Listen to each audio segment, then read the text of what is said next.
Welcome, everyone. I'd like to call to order our regular City Council meeting for Tuesday, October 1st, 2019. Would everyone please stand for the Pledge of Allegiance? I pledge allegiance to the flag of the United States of America and to the republic for which it stands, one nation, under God, indivisible, with liberty and justice for all. Excellent. Roll call, Sylvia. Mayor Mays. Here.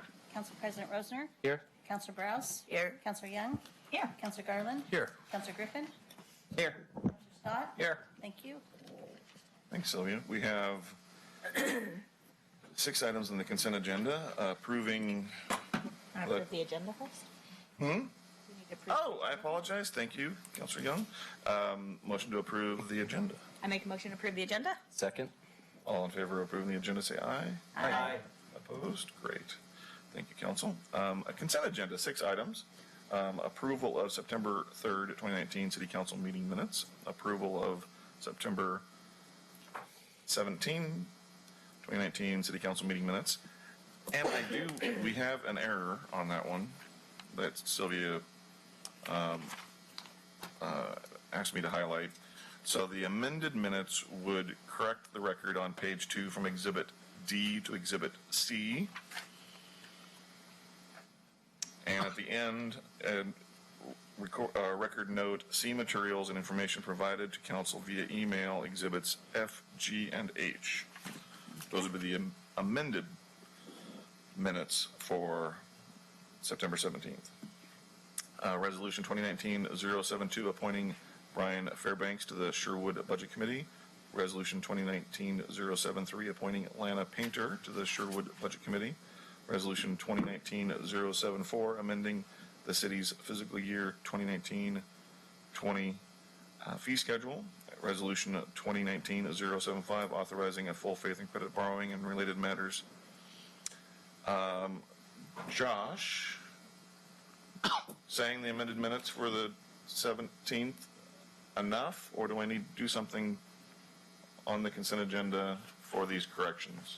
That's fine, as long as the motion is to approve them as described. I make a motion to approve the consent agenda with the amended minutes for September 17th, 2019. Second.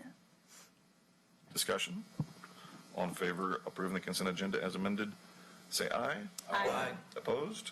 Motion carries. Thank you, Council. Next item is citizen comments. Time to address Council on any topic. We have a few sign-up sheets already. If you have not filled out a form and you want to fill out a form, it's not too late. So, first, Jan Hatcher. Welcome, Jan. Hi. I haven't been here in a while. It's quite all right. But, You'd like to sit down, and then the light is already green on the microphone, so if you could just You talk. say so. Okay, so hope I can hold it together here because I'm really upset. Okay, I live in Carriage Place on Sherwood Boulevard, and Saturday morning I was crossing Sherwood Boulevard in Glen Eagle, and I have a problem over there a lot. And this time I was really close to getting killed. So a man stopped on my side, and I was waving my cane to go across, and I went in the middle, and somebody just went, zoom. How it's in the middle.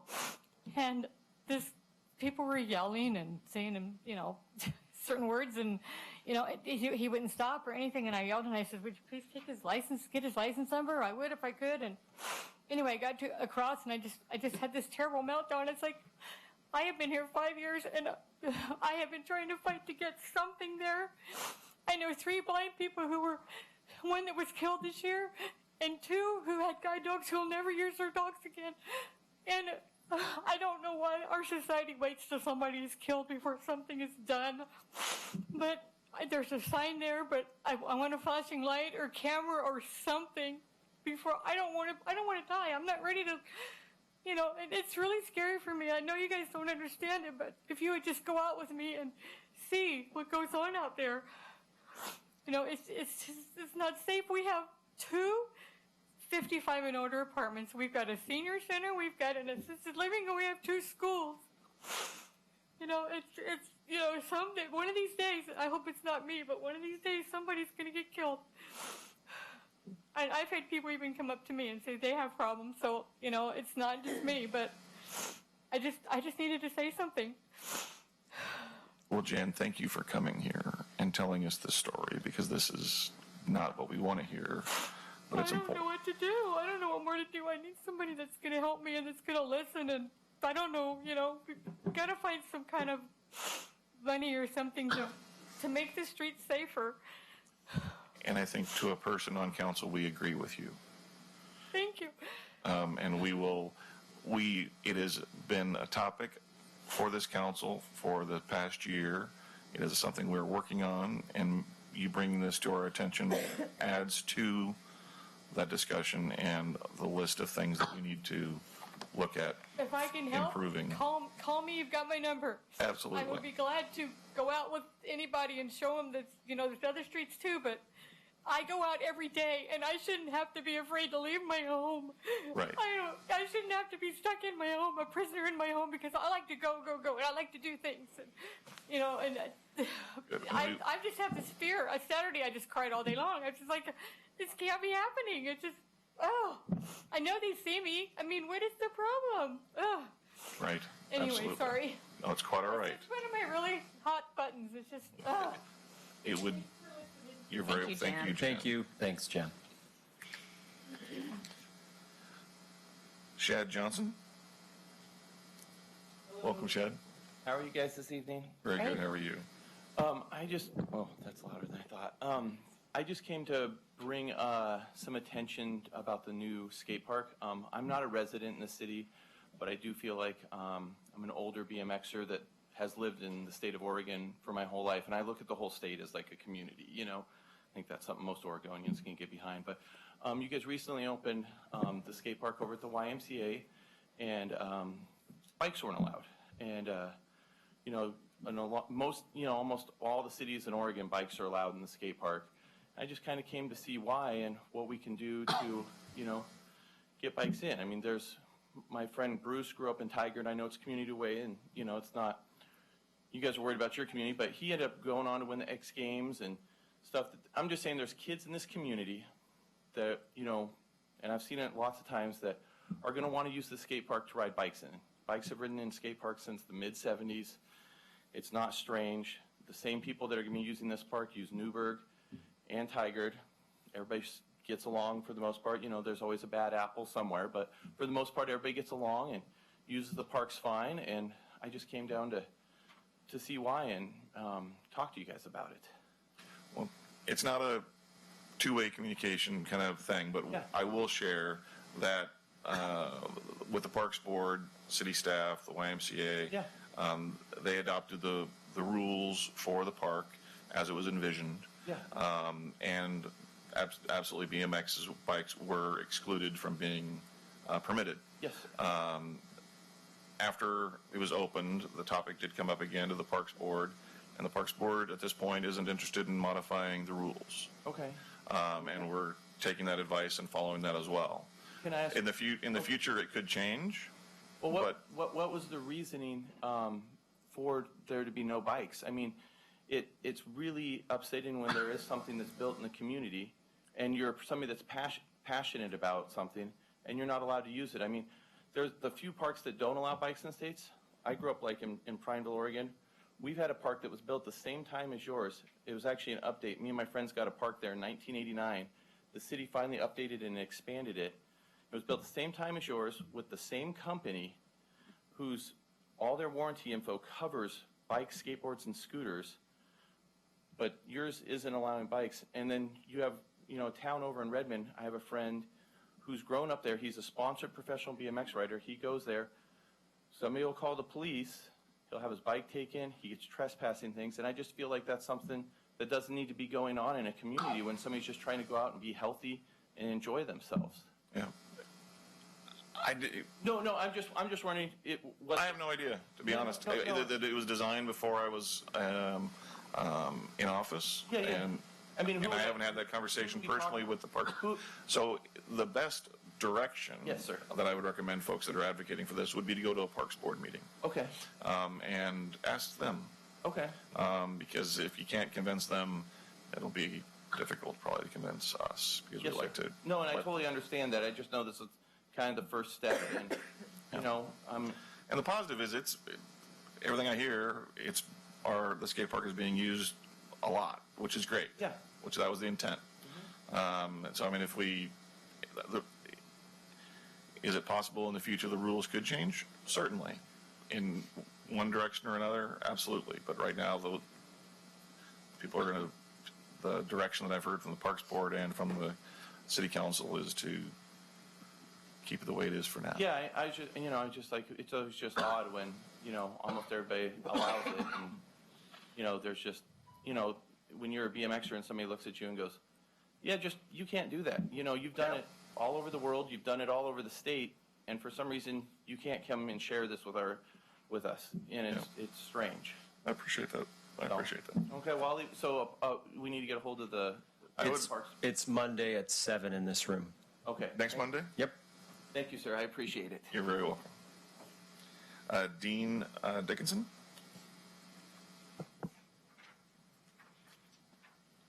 Welcome, Dean. Hello. Thank you for having me. You bet. So just like Chad Johnson, I'm here also advocating for bicycle usage in your public facility, which is now the Sherwood Skatepark. A little bit about myself. I'm a photography teacher at Fort Vancouver High School Center for International Studies. I'm a BMX bike rider. I've been doing it for over 20 years. I've traveled the country and overseas as well. And then I was also on the Skatepark Leadership Advisory Team for Portland, Oregon, implementing a 19 skatepark system that is inclusive to all extreme sports athletes. We now have 8 parks. With that park system, we've created stewardships, programs, skate camps with at-risk youth, adults, and much more. So my whole life I've worked with at-risk youth. Safety and health is top priority, with suicide rates extremely high. It's number 2 cause of death for youth in the state of Oregon. Depression, obesity is obviously an issue as well. So again, number 1 concern is for our youth of tomorrow and today. So with building parks, you build a community. And within your community, you hope to support all genders, skin colors, race within your public facilities. So multi-use parks are obviously something that we're all here advocating for. You probably won't see this with softball fields, basketball courts.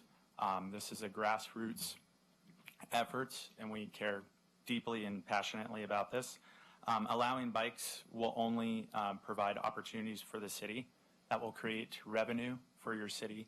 I've traveled all over the country just to ride parks. I just recently went to Sydney, Australia, just to ride some parks as well. So that generates interest to your city and other businesses that could benefit from these resources.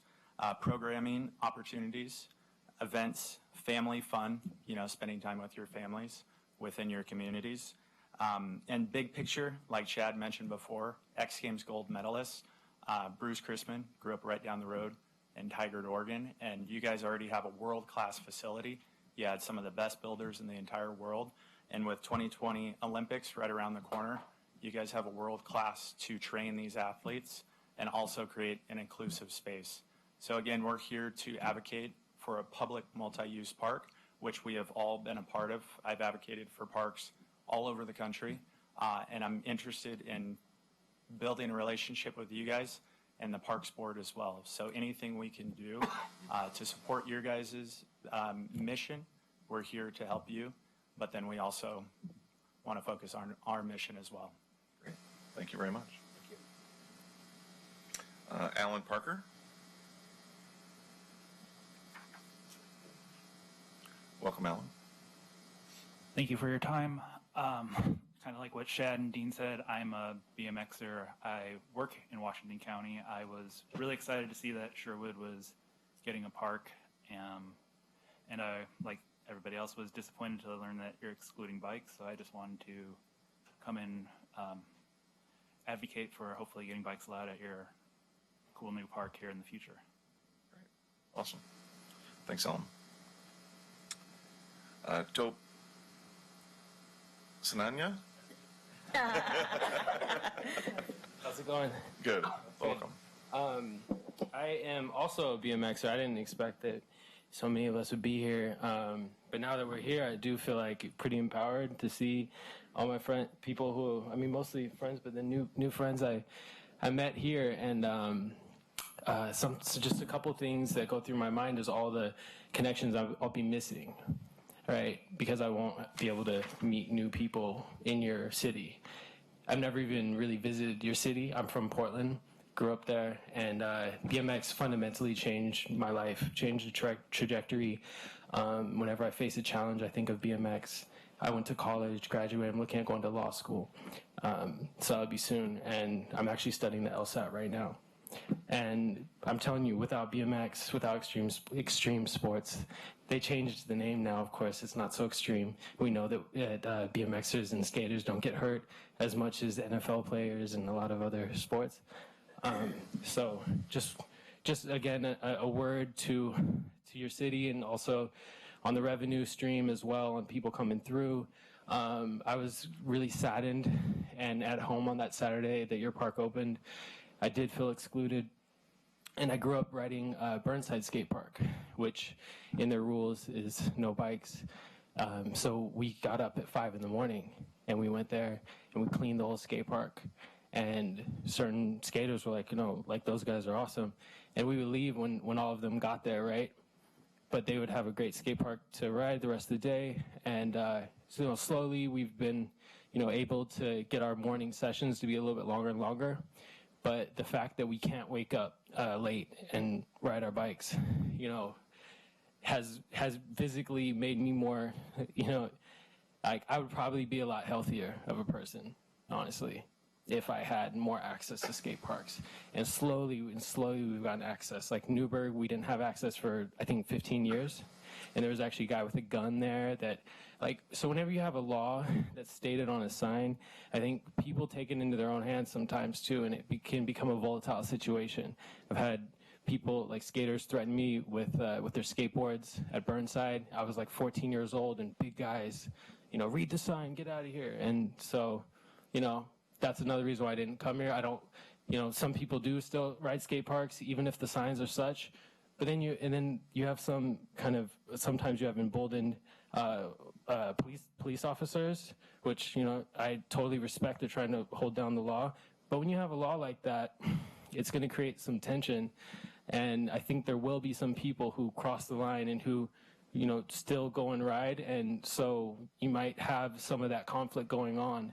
And I just don't think it's worth your time, your city budget, or any of that. And in terms of any potential damage that might be done to the skate park, I think a lot of it can be mitigated by having a kind of, not a revamping, but you just touch base like every 5 years, to look at the concrete, see anything's different. We do have pegs on our bikes, but we can also ride without them, and those are what grind kind of the top of the ramps. And those are some things that skaters don't like, depending on the type of, like if we're grinding on metal or if we're grinding on concrete.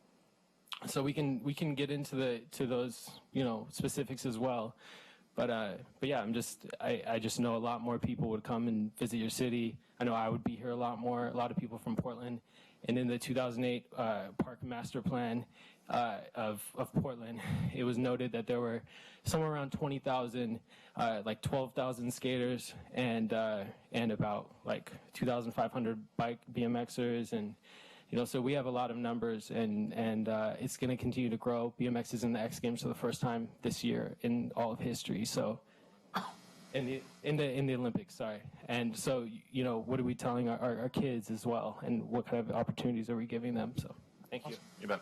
Thank you.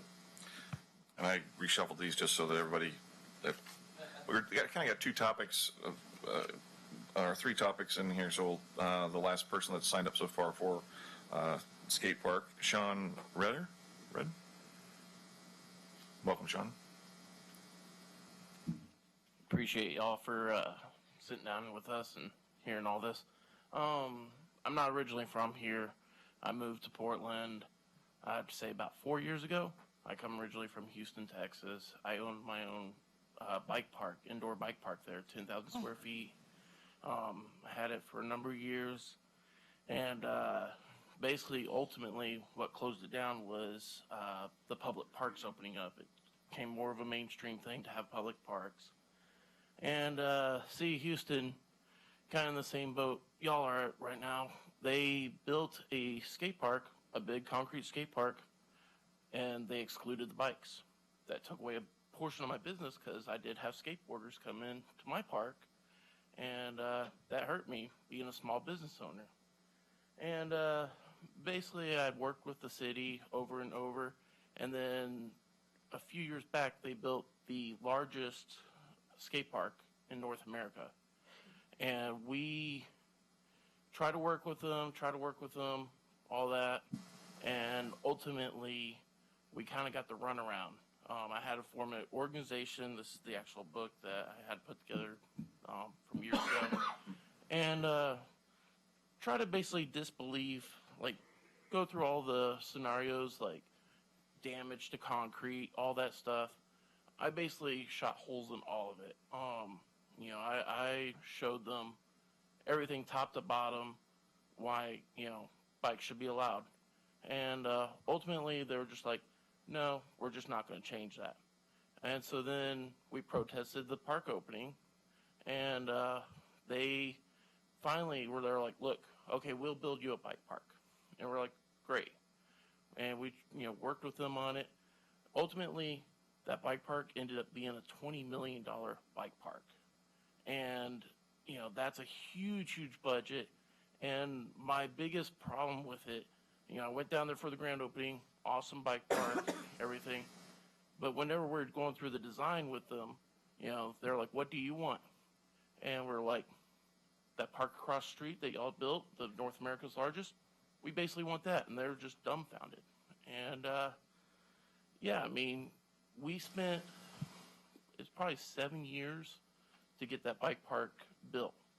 And I'm just, you know, with y'all having this issue right now about it's up to the Parks Department and all that, you know, really, with my park, it was a matter of the youth for 7 years got left out without a place to ride.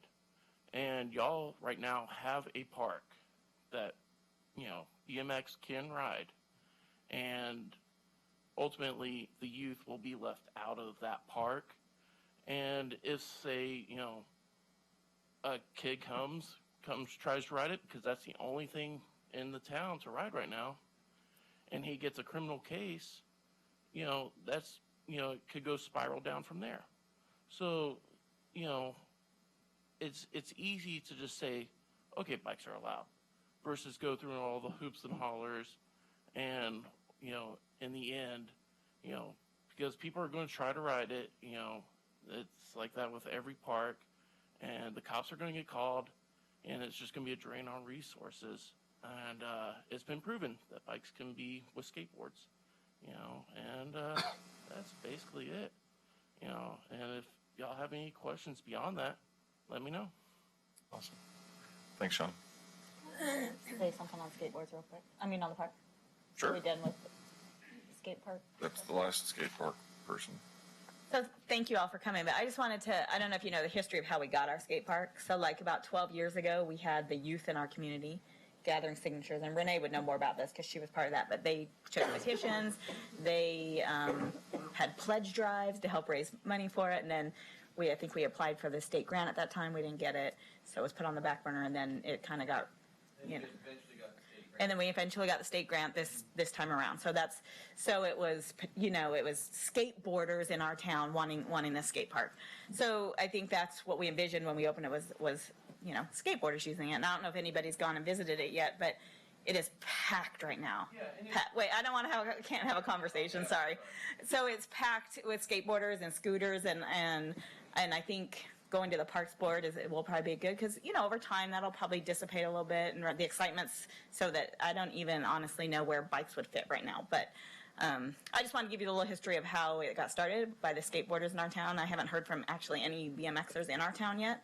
I don't even know. I'm sure we have them. So anyways, that's all. And Go ahead, Mayor. if I could just add, the original genesis, and Joe, correct me if I'm wrong, or you're on the parks or sit on them in those meetings, was a warranty issue, which was resolved with Kerry, and we are aware of that. But to Councilor Young's point, I take my son down there a lot. He rides a scooter. We have probably, I would guess 75% of the kids down there are on scooters. We've had skateboarders talk to me about we should ban the scooters from the skate park. So from my point of view, I like the idea of the Parks Board looking at it. I think we need to look at, if we do integrate it in the future, how do we do it safely? How do we make sure that we don't have, scooters, skateboarders and bikers? How do you accommodate all that in a safe way? I understand, but I think we need to have our Parks Board. That's what we ask them to do. That's what they look at. They spend the time getting into the weeds on those issues. Great. Next, Cassia Green.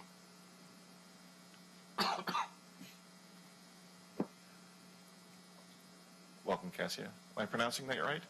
Close, Kasha. Kasha. Close, but not. Not close. Got the first letter right. Well, I can't go out there being a jerk, so doesn't work for me. Thanks for having me. We've been at Sherwood. We live here in Sherwood. We have been to a few of these meetings regarding there's a fence rule for corner lots. So basically, there's two kind of rules. So for corner lots in Sherwood, there's an easement rule, meaning from the front of the property to the side, there's like a 20 feet rule so that there's easement and line of sight for vehicles, things like that.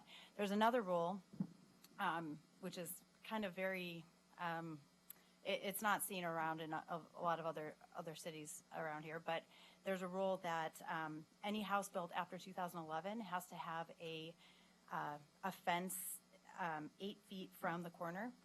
So as you can imagine, it really is a big problem because it goes into our yard, So when we have to put our fence 8 feet into our property, we're losing a big square footage of our property.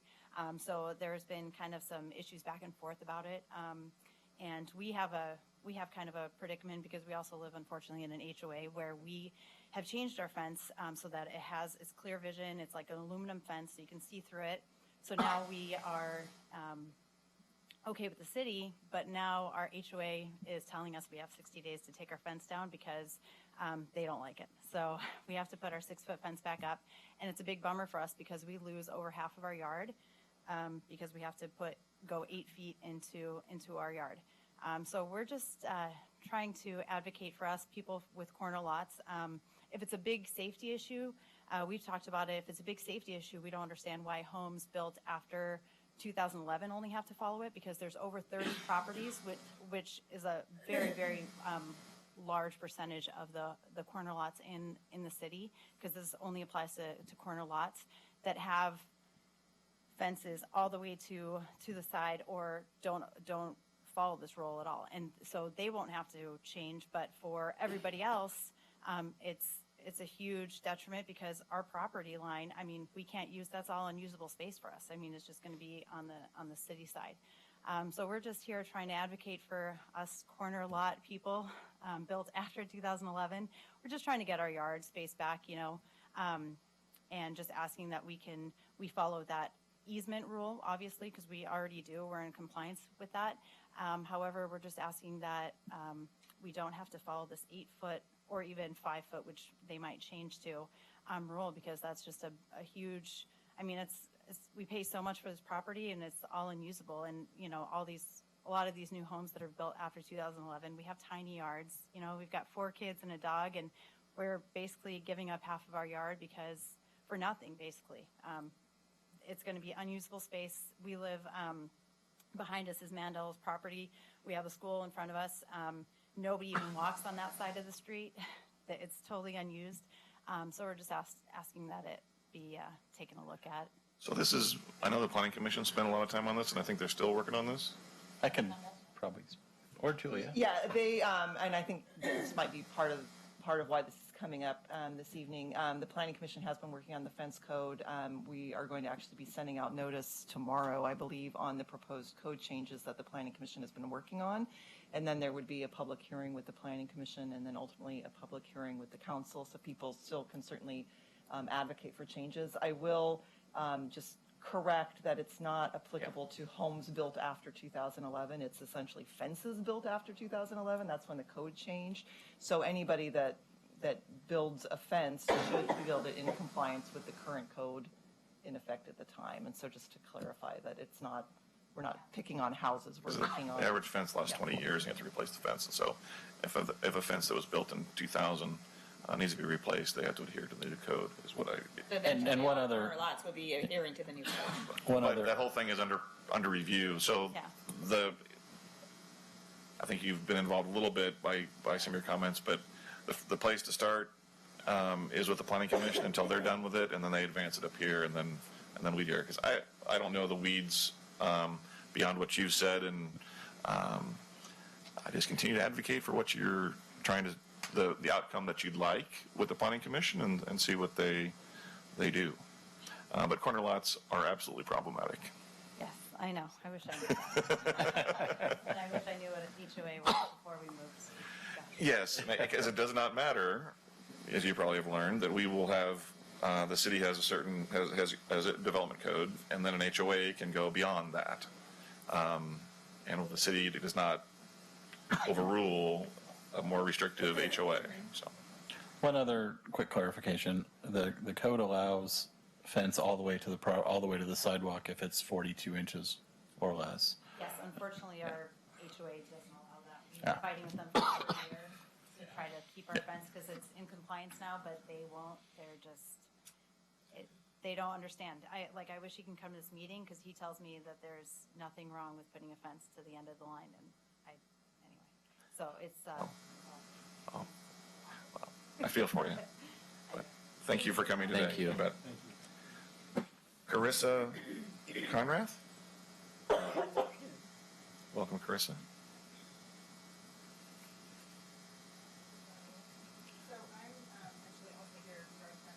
Mm-hmm. I know more of it's going to go with the Planning Commission. I understand that. I was going to the Planning Commission meetings.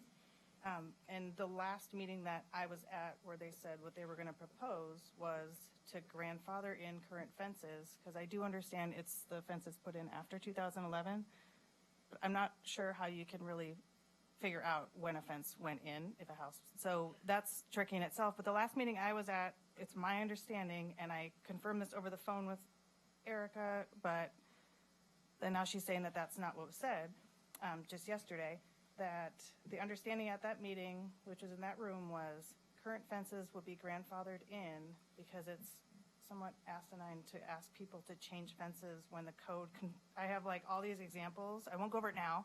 Right. I appreciate it, but I'm not going to go through it right now. I'm just saying how to just. We're not going to.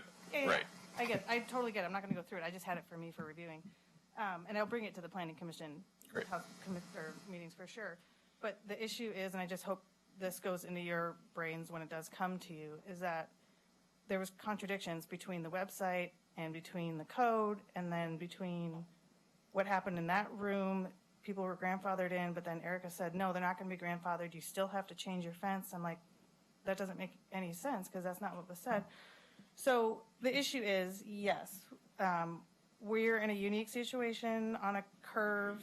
It's not necessarily a corner, it's a curve. So I followed the rules online, all this other things. And then now I was told in my letter that I'm violating a certain rule, which actually doesn't even match one of the codes. I just noticed this tonight when I was reviewing it.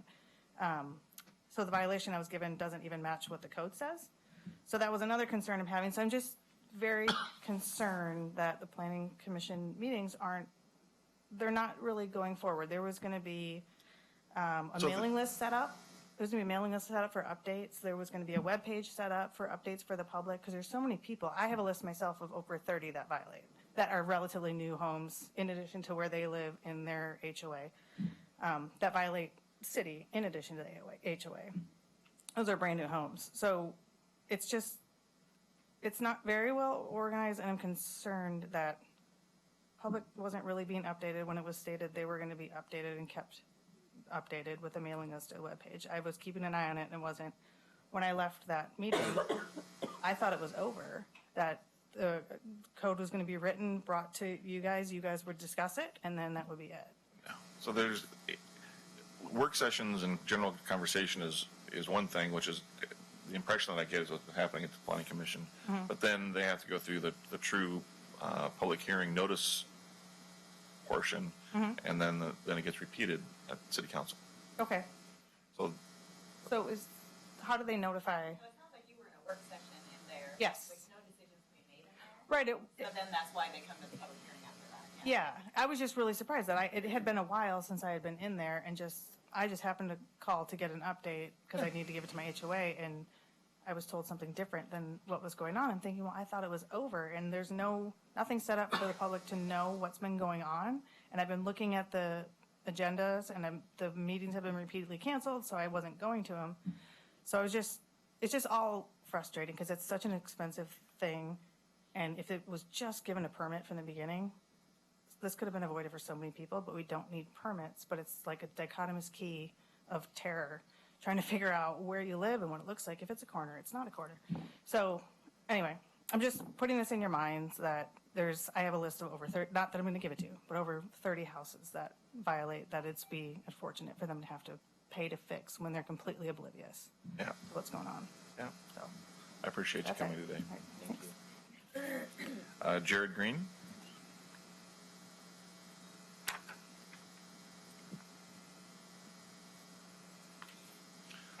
Welcome, Jared. Tonight, I also am a fence man. I'm Cassia's husband, or Kasha. Sorry. I'll get it right. It's only been 14 years. One of these years.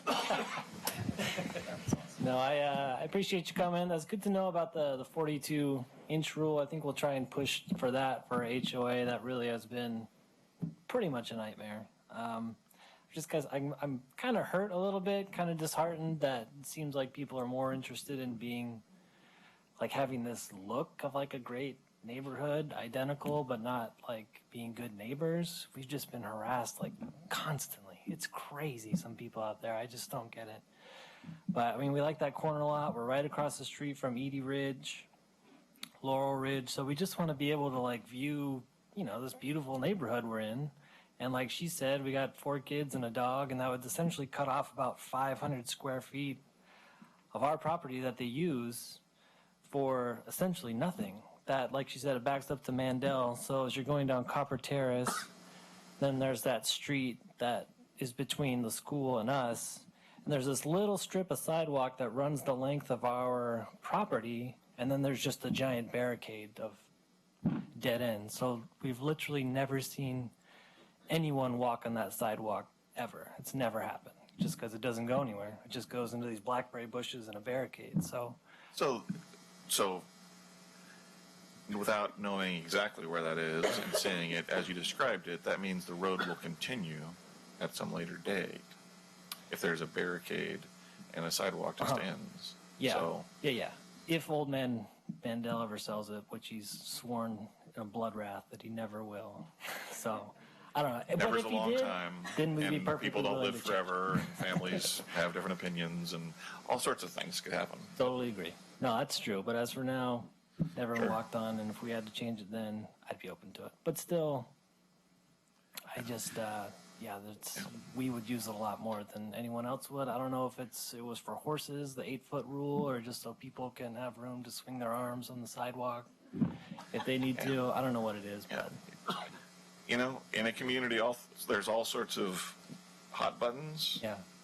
Definitely one. And this is on that list of hot buttons for people with corner lots. Because there's a lot of reasons, and that's why, thankfully, so far, that's why we have advisory committees to really get into the weeds and understand all the issues, get all the perspective and input from a lot of people in the community, and then to cobble together a recommendation of some sort to address it. And until I see that, I appreciate your story and the stories of others. And I certainly understand the challenges. Sure. From an individual property owner or renter, as also the community interests. And I don't live in an HOA for a reason. So that's your other challenge. HOAs are great, and they can also be a challenge. And this might be one of those where the city will make an amendment or a correction to help clarify the rules with corner lots and fences that makes a lot better sense than maybe what we have today. Yeah. But then you will then need to advocate to have the HOA mirror the city's rules. I suspect, without knowing a lot of the details, Yeah. that is your two-step process ahead of you. That's where we're at now. So we're we're willing to put back up the whole 6 foot and kind of block off more of the view, which is fine. I mean, if that's that's a compromise we're willing to make. But if we have to bring it in 8 more feet, then it really just cuts off everything, and that whole side is useless. We could at least put a trampoline, maybe a little fire pit or something. But if we cut it off, we can't. I mean, it's useless. So we'll keep working. Thank you. You bet. Thank you. Appreciate everyone for coming in today. That's the last sign-up sheet. Anyone else that like to testify that has not yet? All right, we'll move on to.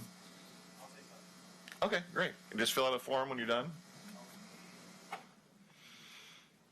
Just state your name and then fill out the form when you're done. Be great. Well, my name is Sam. I'm friends with Shad and a couple other BMX riders that are here. And back to the BMX thing, I started a couple years ago. Me and my dad, like when I was a little kid, I would play BMX games and skateboard games back in the day. And I really think that when I heard about this skate park, I saw it and I thought, well, this looks like a park that is like, it's big enough for anything and not just like a little mini skate spot where it's like nothing, where it's just skateboarders or scooters. And then, but it's like, since I saw this was a big park, I think maybe it would be best everybody would be allowed because we'd all have fun together. We could like get like a big party going, like a get-together party for skateboarders and bikers. So then like we can like have a contest, who's got like the best move, or just show up and just ride and have fun and meet new people and all have a good time. Cool. Awesome. Appreciate you coming. Thank you. Thank you very much. Anyone else? All right, we will move on to presentations. Is Cameron here? Is Cameron Christensen? Ryan Barnett? Jonathan Wakefield? So we have 3 new Eagle Scout recipients in our community, which I just named: Cameron Christensen, Ryan Barnett, and Jonathan Wakefield. So we're very proud of them achieving the rank of Eagle Scout, and hopefully if they're able to come to a future meeting, we'll be able to talk to them and hear their story about what project they did and congratulate them on reaching that achievement. The next item under presentations is introduction of new staff members. Joe? Mayor and Council, we have 3 new staff members that we're going to introduce to not only the Council but to the general public. I will start, and then I think Julia and Erica want to introduce some new staff. So yesterday was the first day for David Bodway, who is over there. David is our new finance director. We're very excited to have David join us. We've been without a full-time finance director since around July 1st when Katie Henry resigned and moved on. David most recently came to us from Clackamas County, where he was the controller. I always love that name, the controller. Very old school, but brings a wealth of experience and education to the position. We're very excited to have him here. An added plus is he has been a resident of Sherwood since 2006, so he knows our community as a resident and is very excited about not commuting to Clackamas County and driving in traffic. I think his commute the last 2 days has been pretty simple. So, and he's just getting settled in. And David, I don't know if you want to mention anything about yourself. You don't have to, but you have this opportunity. So, no, I just want to thank you for bringing me on board. I'm excited for this opportunity to serve the residents of the city of Sherwood, and I'm really excited. I'm just getting my feet wet. Like I said, this is my second day, but I'm really excited to get involved and dive right in and get to work. Thank you. Awesome. Welcome, David. And my memory could be failing me, but where did you get your undergrad? I have a couple undergrads. So I have a finance degree from Linfield College. Go Cats? That's He was teeing you up. That's the one that's important. We could have skipped Portland State, right? So anyway, before I turn it over to Julia to introduce another new staff person, I want to acknowledge who's in the back of the room. Wave. Ross Schulz has been with us for a few months as an interim finance director, has been working a couple days a week. Ross is the former city manager for the city of Sherwood and a former finance director for the city of Sherwood. And I did not have the benefit of working with Ross because he was in my seat. But I heard great Ross stories ever since I've been here almost 7+ years ago. So it's been really a lot of fun to have Ross back in the office and working with us and kind of helping the finance staff kind of move forward. So I want to thank Ross publicly for all your work and effort. He is going to be available to help David transition as he gets settled, but I couldn't resist calling out Ross. So. Like, yeah, you snuck in. I didn't even see you back there. He's been there the whole time. Awesome. Okay, so Julia, you want to introduce your new person? Yes. Bruce, do you want to come up? So I think he's on this is his third week, the beginning of his third week. Bruce Coleman is our new economic development manager. He's new to the Pacific Northwest and already got a wonderful Pacific Northwest cold, apparently, that he swore was allergies for a while, but I think realized they weren't. He comes to us from McKinney, Texas, and before that, Marietta, California, and he's got for those of you that have already met him, you've gotten a lot of wonderful information. He's got a long and illustrious career in economic development and management, and after literally one day on the job, he didn't rest at all, and he's calling brokers, and he's calling property owners, and he's just really already amazing, doing a great job for you guys. I'm super excited. I'm sure you probably have questions and want to know more about him. Awesome. Welcome. We've chatted. Yeah. Good. Delighted to be here. Thanks. Yeah, glad to have you on board. Yeah, we've chatted as well, and likewise, I'm really glad you're on board. And just to echo what Julie was saying, I'm already hearing from people in the community that you've been reaching out. Very positive. Positive. Good. And I'm really impressed with how quickly you got your feet under you and you're running with things and starting to make things happen. And that's exactly what we were hoping for. In fact, I think you've exceeded my expectations, so I appreciate it. Thank you. Yeah, and so one of the things that we do as a council every year is we set goals for the council every year, and unanimously among this goal was economic development. How do we support our local businesses? How do we bring in new business, both small and large? It's something that we're all very single-minded on, and so really excited to have you on board and see what you can do to help us out.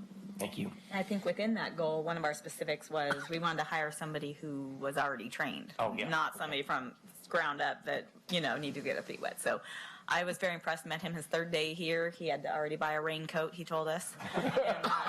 wasn't obviously warm enough. And but just the list of things he told me he did his first 2 days, I was like, who is this guy? Where did he come from? So thank you. We're looking forward to seeing what comes of this. And he's already learned. He's like, we don't use umbrellas here, right, Joe? I'm like, no umbrellas. That's how you tell a tourist. That's right. Yeah. So, Yeah, that may have been the but, case, right? He's into it. So I am very excited and pleased so far. It's almost like I've told Julia, have him slow down a little bit. So, Do not. I know the mayor's just, but he's been very active, engaged. I love having a full-time person that can focus in this area, and I'm very optimistic that hopefully a year or 2 years from now, Councilor Rosner, you'll be like still having expectations exceeded. So not to put pressure on Bruce. So of course, then we'll move the goalpost. I know you will, so. Yeah, hits that one goal, you get some new goals. Okay, thank you, Bruce. Do you have anything to say? No, I'm just excited to be here. There's a lot of exciting challenges on business attraction, business retention, expansion, workforce development, encouraging the creation of new businesses in the community, entrepreneurship, and just working to encourage some additional sites to be created, particularly in the TEA, for companies to look here. And so I'm certainly working with brokers. I'm going to be getting in touch with site selectors, probably nationally, and getting Sherwood even more on the map than it is. It's a wonderful community, so I'm delighted to be here. Awesome. Thank you. Thank you. Okay. And Erica has someone, am I correct? So Erica will come up and introduce our newest, and we actually, we have one more person who just started last week as well, who isn't here this evening, but we'll introduce her next week. But we actually, Or the 15th. Like we've got like a lot of people in community development. It's very exciting and very vibrant, but Erica will talk about our newest. Good evening, Mayor and Council. Erica Palmer, Planning Manager. So we did a little reshuffling in the planning department over the summer with the loss of Carrie Bernecki, our senior planner. We actually promoted Joy Chang, associate planner, to the senior planner position, and that allowed us the opportunity to hire an associate planner, a limited duration term, but hopefully maybe that will change over the next 2 years, to really focus on our current planning activities in the planning department. This is Eric Rutledge. He did such an excellent job giving a presentation to Planning Commission, introducing himself. I'm going to let him introduce himself to you tonight. Sure. Thank you, Erica. Mayor Mays and city councilors, happy to be here. I sit across from Bruce, so I can 17th his proactiveness. It's been inspiring, but unfortunately I have to wait until the land use applications come in to really start my work. So taking it easy for now until those applications come in. Yeah, really happy to join the city of Sherwood in the planning department team. The city's well known for its livability, so proud to be part of the team that can contribute to that moving forward. My background, I did a double major in geography and environmental studies from San Francisco State University. After that, worked for an arborist as a year, learning everything there is to know about trees. Moved on from there and had a kind of a unique opportunity to work at a nonprofit land trust doing land conservancy in a little town called Half Moon Bay, south of San Francisco. So it's kind of on the advocacy side there of open space protection. While I was there, the city was updating their comp plan, and so I kind of got a front row view into city planning, which led me to my interest in city planning. So I moved up to Oregon, did my master's in city planning at Portland State University. After that, just a really short stint in the private sector, architecture, development world, and then most recently was at the city of Fairview in Multnomah County doing city planning. So have experience. We're just coming over to the other side, yeah. So how long were you at Fairview? 2 years, yeah. So doing current planning there and also code compliance. Again, just happy to be here, happy to serve the residents, businesses, visitors to the city on the planning department. Awesome. Welcome. Glad to have you on board. Come on board. I have a question for Joe, maybe. For Joe. Yes, on that. Councilor. So with the reshuffling that's gone on, originally we had hired Carrie, Yes. limited duration, specifically for comp plan, and we're told that she wouldn't be doing outside comp plan. So do we still have a specific comp plan position? So Erica, do you want to address that, or Julia? I mean, Erica and I. So yes, basically part of the reshuffling, we were really concerned. Carrie was a gem and sort of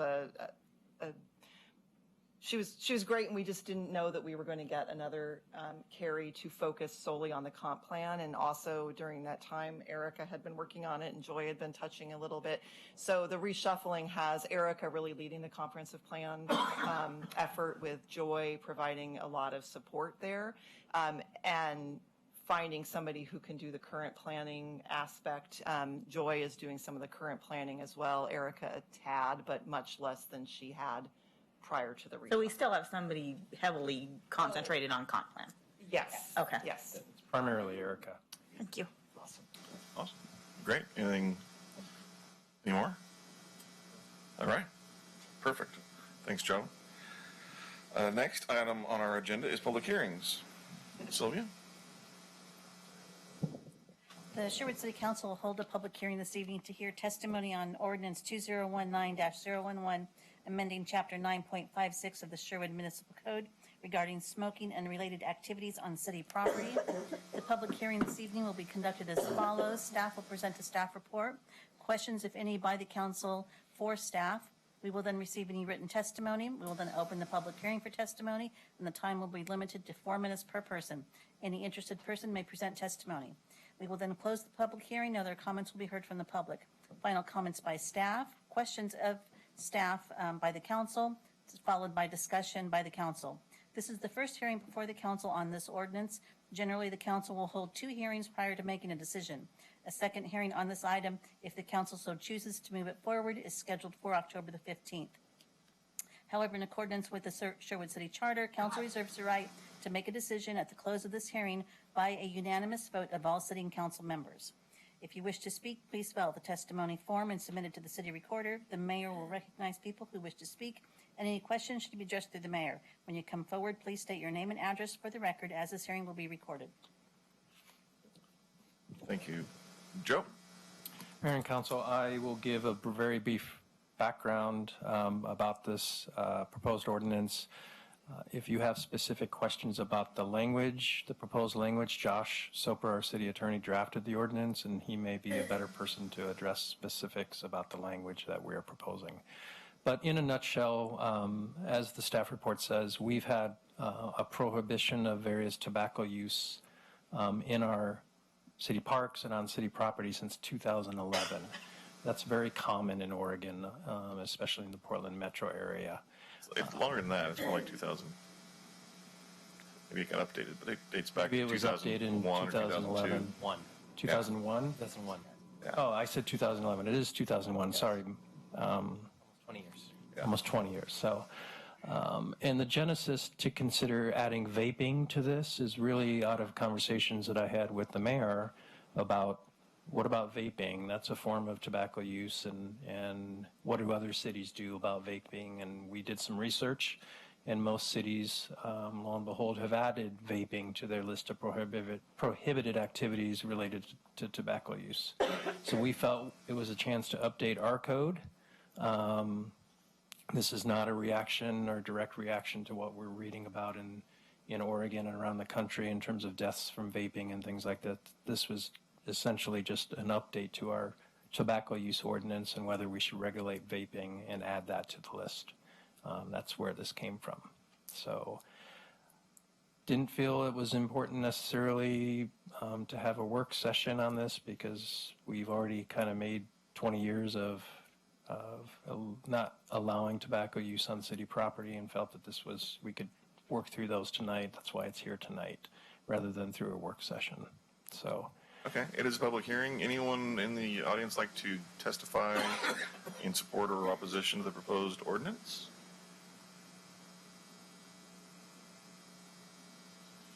Going once, going twice.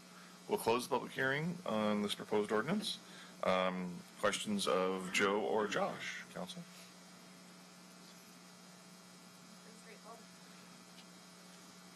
I agree. I mean, the whole idea, there's the public safety element, but it's also for the user, but it's also for those around people, and so that something like that cannot impact others. Correct. Seeing no question, discussion by council. So this is the first reading. Traditionally, we'll have a second reading. Unless there is motivation to pass this on a unanimous basis, then we can do it today. And City Attorney Soper, this is set up to do it in one night if they chose to do that. And if they chose not to, they would have to modify. So what the practice I've recently undertaken, because council has been sometimes enacting ordinances in one hearing, is that I'm preparing them for the first hearing so that as drafted you could approve it in that first hearing. If you don't approve it in the first hearing, we'll update it for the second hearing to reflect that there were two hearings. Okay. I thank you. Two hearings. No amendments necessary. Unless there's a driving, in the two instances where we've done that I can remember, there was a very specific reason that because of either a deadline or something like that. In this case, I don't feel like we have that, and I'd rather have two hearings, at least that's my opinion, and if there's people out in the public that learn about this and want to come in and comment, at the second meeting, we're giving them a chance. I agree. Well, only takes one to say we want two, so that's easy enough.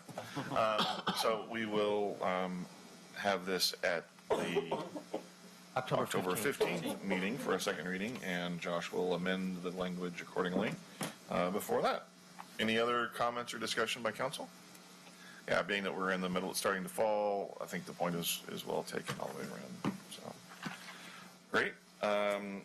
Next is city manager report. Mayor and Council, the only reminder, or I want, and Chief Growth may chime in some more. Tomorrow morning, we'll have another Coffee with a Cop event. It's National Coffee with a Cop Day, if I'm correct. We do Coffee with a Cop numerous times throughout the year, but tomorrow's the national event. We'll be doing it at a new Starbucks that has recently relocated in town. So the new Starbucks over by Cedar Creek Plaza from 8 a.m. to 10 a.m. tomorrow will be Coffee with a Cop. So it's an opportunity to stop by. Didn't even know it was open. It is already open. And this weekend. And did one close? Yes, the one that was located near Safeway on the corner. I need to get out a little bit more. So that one closed. The staff from that one now is working at the new location. Of course, this new location has a drive-through. The one located near Safeway did not have a drive-through. So. And for the record, I do drink lots of coffee. I just don't drink fancy coffee. Folgers, man. So, Chief, is there anything else that I've missed? Well, Mayor, since you mentioned that, brewed coffee is provided compliments of Starbucks. So your non-fancy coffee Black, baby. will be there. Starting at what time? 8 o'clock. 8 till 10. Some of us call it boring coffee. Bold coffee. Anything All else? I had tonight, unless you have questions for myself or any of the department directors that are here. Anyone on council have questions for Joe or his team? Awesome. Thank you. Council announcements. Anyone like to start off? Or? I'll start today. Yeah.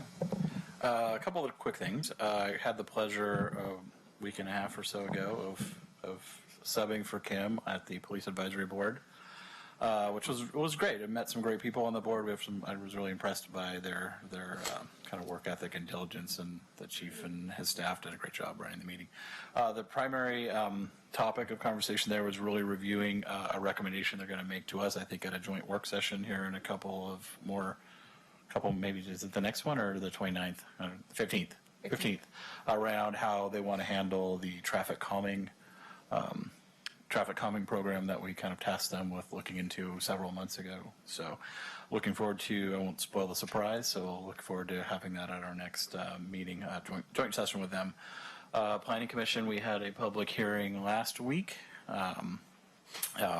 approving Murdoch Road, or recommending approval of the Murdoch Road PUD to City Council, so that will also be coming up to us. Is that on the 29th?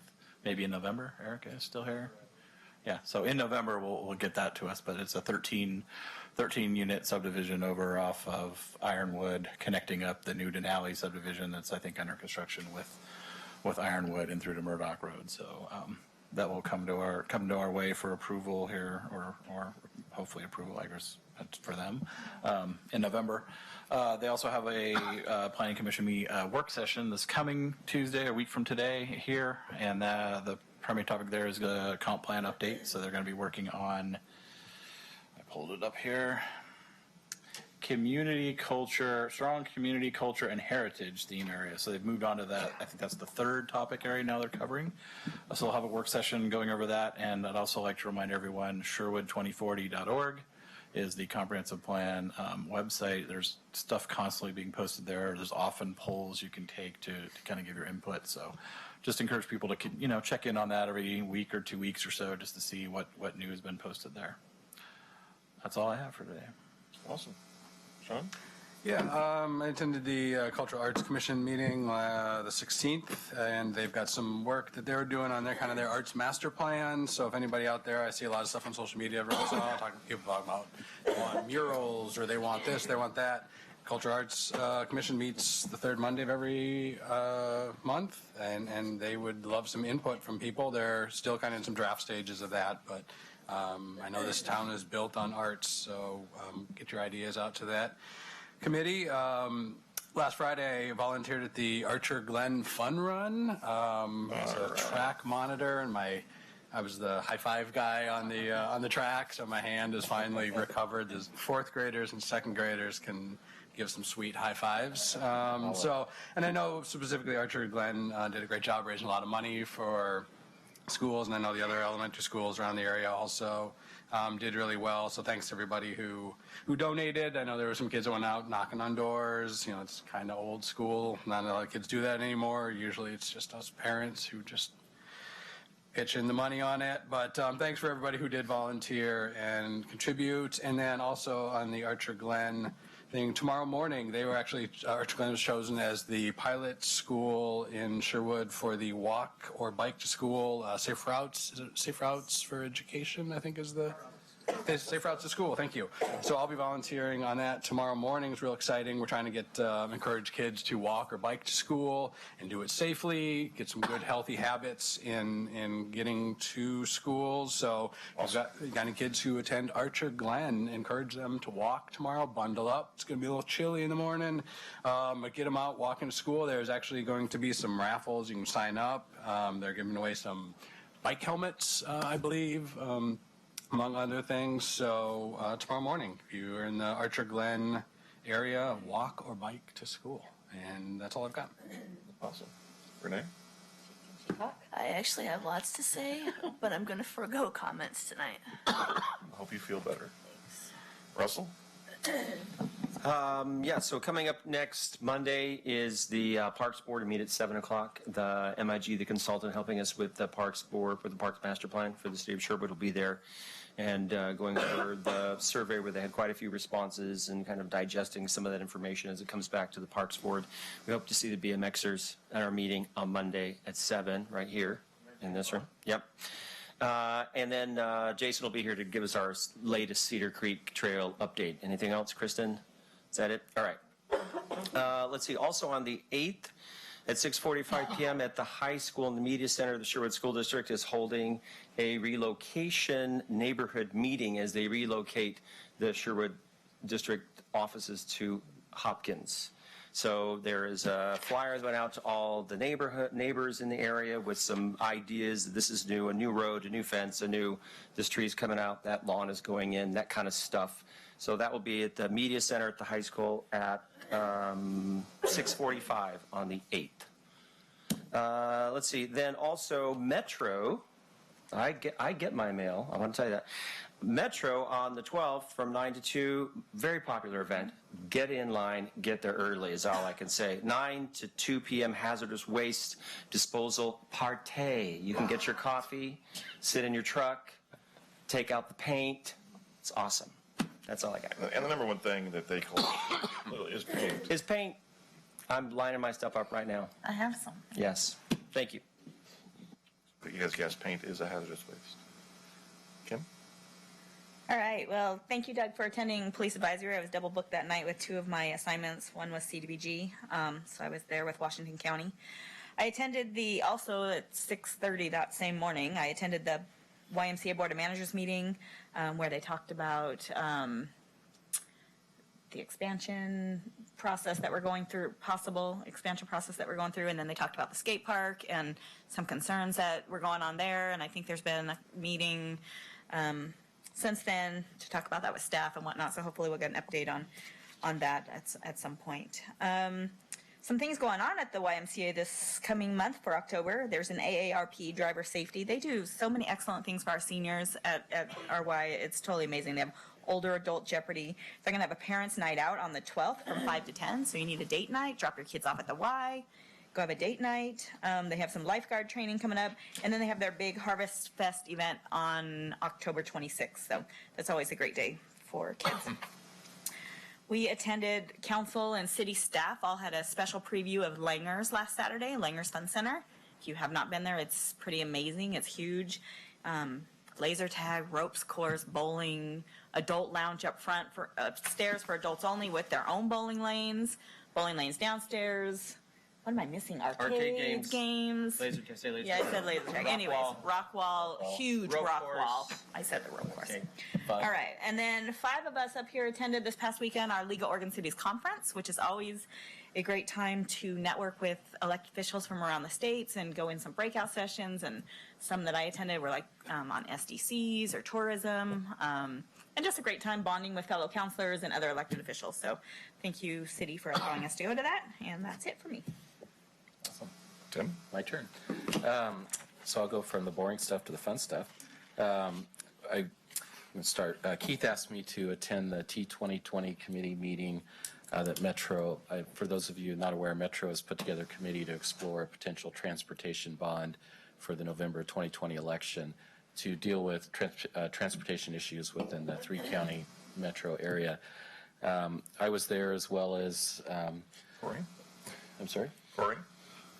Corey from the Chamber. Oh, Corey from the Chamber was there, and some of our neighboring cities were there as well, and we were all advocating with Metro that 99 West gets some much-needed attention in terms of safety and congestion. Right now, Metro seems to be focused on other corridors within the county and within Multnomah County and Clackamas County. 99 West was getting zero attention, so we're banding together to put pressure on them to put more attention on 99 West, as well as getting some kind of crossing for the Cedar Creek Trail at Meineke, which will also create a lot of safety for our middle school students as they start going to the high school, which is going to be a middle school next year. So that was fun. That was interesting. It was great to see our other representatives from other cities at that meeting. I as well attended the League of Oregon Cities meeting with some of us here on council. It was a great meeting.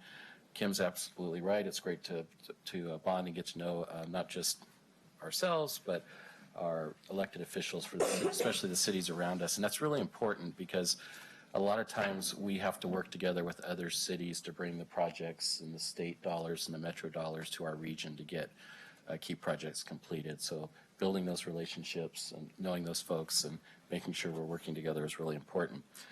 I attended... make sure I'm not missing anything. Oh, the last thing, not the last thing. Attended the school board meeting back at the beginning of September. It was a good meeting. They had all of the principals from each of the school giving their updates and how school kicked off and how things were going. It's probably my favorite school board meeting to attend during the year because they have a lot of great anecdotes about what the questions they get from kids. And one kid asked the principal over at Middleton, he goes, "Are you the manager here?" and this is a little like first grader. And he says, "Well, I guess you could say I'm the manager." He goes, "Well, my dad's the manager at his work, and I just wanted to know who I'm going to file complaints with." So, which you can imagine a first grader saying that. It's just awesome. But it's a fun meeting, but they seem to have had a really good kickoff to the year.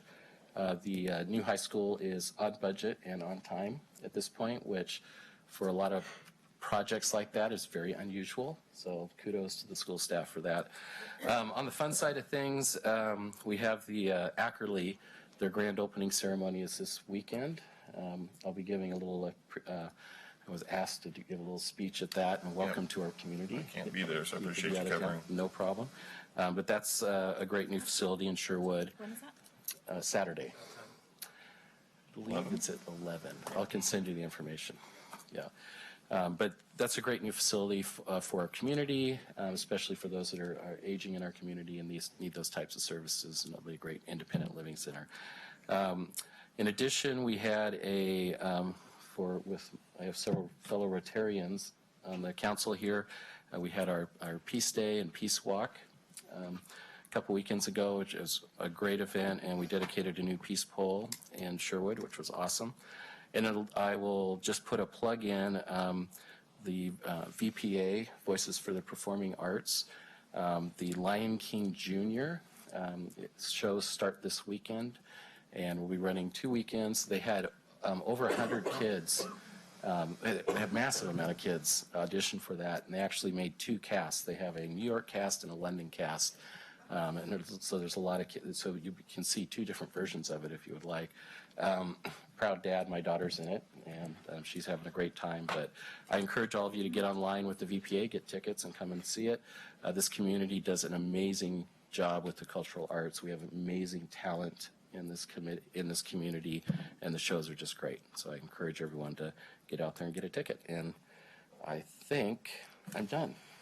You sure? Yours. You sure? I'm sure. You didn't talk about TVF&R. Oh, I got to talk about TVF&R. I'm helping you out. I thought for sure. I mean, just no love. I had to point it out, remind him what he did. It was all a blur. It's written down here. I just got out of order. Hey, sorry, guys. Station 20 was here. I would have talked. But Yeah. Well, I thought you were going to steal my thunder. So. Oh, well. Yeah. Okay, he's taking too much time. So here's the Russell and I got to attend the Citizens TVF&R Citizen Academy. It was a wonderful experience. We spent most of the day on a Saturday at their training facility out Cypole Road. We got to put out real fires with real hoses. We did. We didn't put it out, but we got to cut up a car with the jaws of life. We and did. All those fun tools. With Courtney Neuron. We got to drive a truck. I got paired with Courtney Neuron, our House representative, for a lot of the training activities, which was great to get to know her and build that relationship. And then we both got sent out to actual fire stations, and we got to spend the night in the fire station and go on all the calls with the crews, which was, for me, that was my favorite part. We had a very busy night, didn't we, Rob? Yes, we did. And it was great because we had a very busy night. Right up until bedtime, and then crickets all night. I got to sleep all night, so that was wonderful. Yeah. But it's a great window for me as a counselor and a policymaker for the city to see what those guys do and how they operate and the types of calls they're taking. And it was just a wonderful experience. Thank you, guys. Appreciate it. Yeah. Awesome. Anything else? Okay. All right. Keep it brief. I'm really proud of our community and city staff and counselors that were able to go to have 8 people between the staff and electeds go to LOC is great. I remember my first 12 years on city council. It was a rare occasion that we had one other elected that was able to go or wanted to go. So it's great because, as they said, opportunity to interact with others, learn from others on doing things well and doing things not so well. You hear the horror stories and the fun stories, and if you can glean some good ideas from others, and makes us a better community. So it was in Ben. Ben was nice. Ben has a nice center to host it, so that was good. Since last meeting, we had a Washington County Coordinating Committee meeting, which we talked with Len Peterson talked about all things Metro and the work they're doing on the 2020 transportation idea. We followed that with a county meeting with Chair Harrington and the mayors of Washington County and talked about whatever was on people's minds. That's always interesting. And other stuff's been covered. If you have a chance, check out the Skatepark. It's fully booked. Check out Langer's. The parking lot's full. We're into fall, but hopefully we'll have a couple more weeks of reasonably good weather before it starts to rain. And as I tell people I visit around the country when I travel, once it starts raining in the fall, it stops July 5th. We know that's not true, but it's a good story to tell other people from outside of Oregon. With that, we are adjourned from the City Council meeting to a work session, Council.